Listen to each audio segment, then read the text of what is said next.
Yes. If you go to one of the best plastic surgeons in Beverly Hills and you have breast implants put in, there's a 30% chance that you're going to have such significant scarring that you're going to need revisional surgery within a few years. Interesting. Even if he does it or she does it. Got it.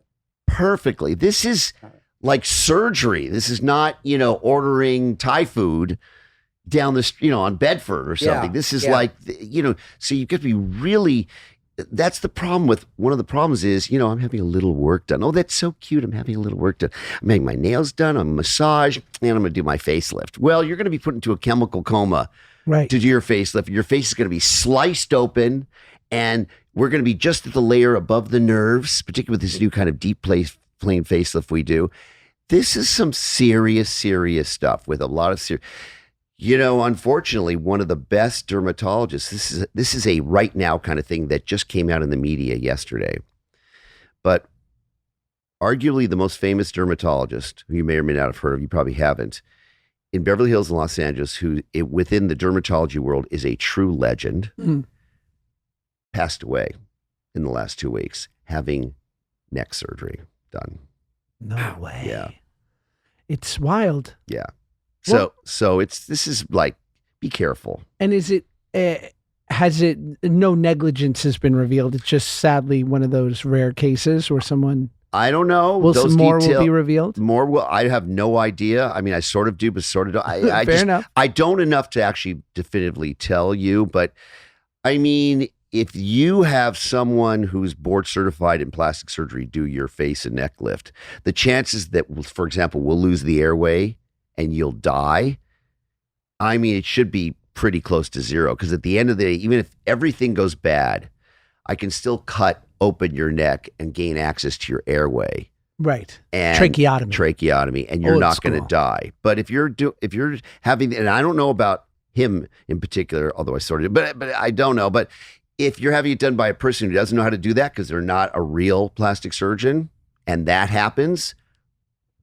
Amelia Perez, I don't know if you saw it, but this movie came out. It's all about how a drug trafficker transitions to lead a different life. And simultaneously, because as Josh knows, I only watch TV shows 20 years later, my wife showed me Nip Tuck. And I'm watching Nip Tuck, which I'm sure you're familiar with. And I'm thinking to myself, okay, is this because there's an episode where a criminal comes in and wants to have plastic surgery so they can sort of be off the radar? Have you ever has that ever happened to you? Have you ever had somebody come into your office that sort of wanted to change identities? No, I mean, no, because it doesn't really work. Although some of the deep plane facelifts are really making people look different these days. Have you noticed that? Will you define what that means, deep plane? Okay, so there's various kinds of facelifts, right? The sort of original facelift is a skin-only facelift.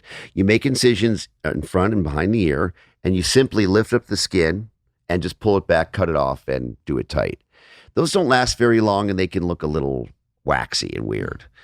Then we started to go into the deeper layers, because when your face ages and you get facial deflation and droopiness, it's not just the skin, it's all of the layers. The skin, the muscle, the soft tissue, the fat, everything. So the deeper you go and take the entirety of the face and put it back up, the more sort of restorative and the longer lasting theoretically it'll be. The problem is, the deeper you go, the more swelling. The deeper you go, the closer you are to the facial nerves. The closer you are to the facial nerves, the greater the chance that you'll injure them. You'll end up looking like you had a stroke, right? Which is a devastating complication of facelift nerve injury. So but most of us who do them know how to do them with a low risk of nerve damage, right? And so swelling, all right, lasts a little bit longer. But when you're looking at some celebrities who will go unnamed, you can figure them out. They're looking amazing, but they actually just don't look like themselves. It's sort of Don't Put Baby in a Corner. Remember the movie Jennifer, what's her name, who had her nose done? Jennifer Grey. Yes. Jennifer Grey. Jennifer Grey, what was the movie? Dirty Dancing. Dirty Dancing, okay. She had sort of this nose. I don't know if you guys are maybe too young to know this, but I don't know how you know it. But if she had her nose done, well, she did Dirty Dancing, giant hit, big star. Her and Patrick Swayze, right? Then she has her nose done. She takes off sort of this ethnicity to her nose, and she has more of a sort of a aesthetic nose with no bump. And her career was over instantly. she didn't look like Jennifer Grey anymore. Weird. Done. And so you look at someone like, for example, Lindsay Lohan. She does look amazing, but she looks very, very like. Would you recognize Lindsay Lohan now? I think Lindsay Lohan looks how Lindsay always wanted to look. She looks gorgeous. She don't look like a girl from Long Island no more. Right. Like she looks amazing. And she looks, I think she has some of the best work I've ever seen, maybe. And so does Kris Jenner. Yes. But, do they look like they're very good? But if, you have a certain look and it changes. Her look definitely changed. I would agree. If it changes, it may not devastate your career like it did with Jennifer Grey, whose career was literally overnight ended with that nose job, Wow. So if you got to be careful, because if you like the way you look and suddenly you're looking to your friends like, you look great, but who are you? You got to be careful with these kinds of facelifts. What about like it's been alleged, but like someone like Brad Pitt looks spectacular. Amazing. And looks like himself. He does. It's just because you look at someone, I think they're about the same age, like Tom Cruise and Brad Pitt. And I'll give them both credit. Like I think Tom Cruise looks amazing too, but is okay looking like a guy in his early 60s. Exactly. Where Brad looks like he's 40. Brad looks amazing. It's funny.